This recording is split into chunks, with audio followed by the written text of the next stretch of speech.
여러분 안녕하십니까, 저석태입니다. 여러분, 이번 4.15 총선이 마무리됐습니다. 이번 총선에서 여당의 대승, 야당의 참패로 끝이 났습니다. 그러나 이번 총선에 관해서 부정선거 의혹이 크게 일고 있습니다. 역대 어느 총선 때보다 이런 의혹이 더 심하게 일고 있는 것입니다. 비례정당 득표를 보면 미래통합당의 위성정당인 미래한국당이 수위를 차지했습니다.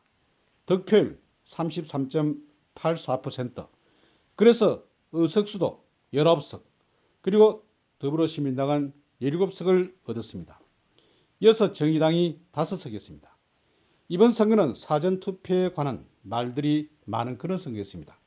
그래서 사전투표를 제외한 당일 투표만의 결과를 보면 미래통합당이 124석, 그리고 민주당이 123석이었습니다. 그리고 이번 선거는 인천 연수구에서 불거진 특별 상수 0.39가 크게 화두가 된 그런 선거였습니다.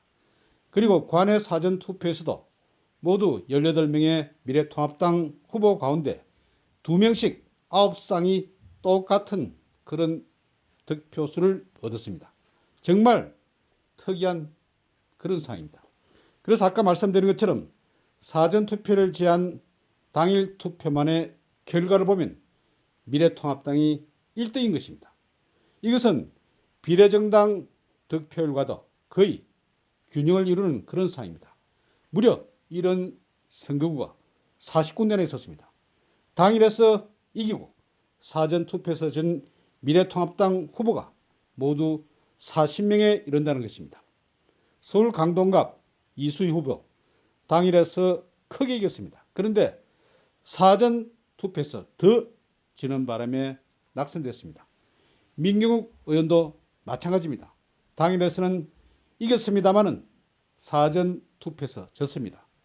그리고 서울 송파병 김건식 후보도 당일에서는 이겼습니다마는 사전에서 크게 지면서 낙선됐습니다. 부산 남구을 이현주 후보도 마찬가지입니다. 당일에서는 많이 이겼습니다마는 사전투표에서 대패를 한 것입니다. 이런 경우가 있겠습니까? 그리고 춘천갑 김진태 후보도 같은 상황입니다. 당일에서 이기고 사전에서 진 상황.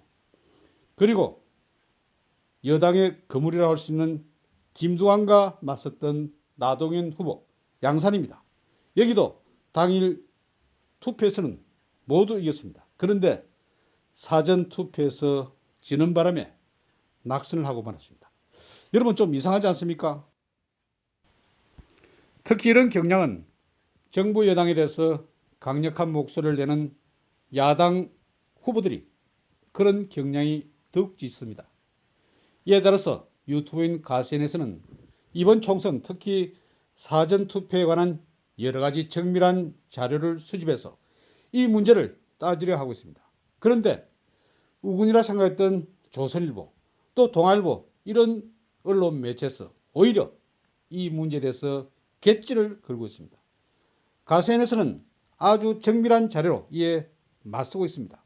저는 가세인이 승리할 것으로 봅니다. 그리고 한 친노 인사는 이번 총선과 관련해서 대구는 독립해서 일본으로 가라 이런 말을 했습니다. 대구 시민들로서는 얼마나 기분 나쁜 소리겠습니까?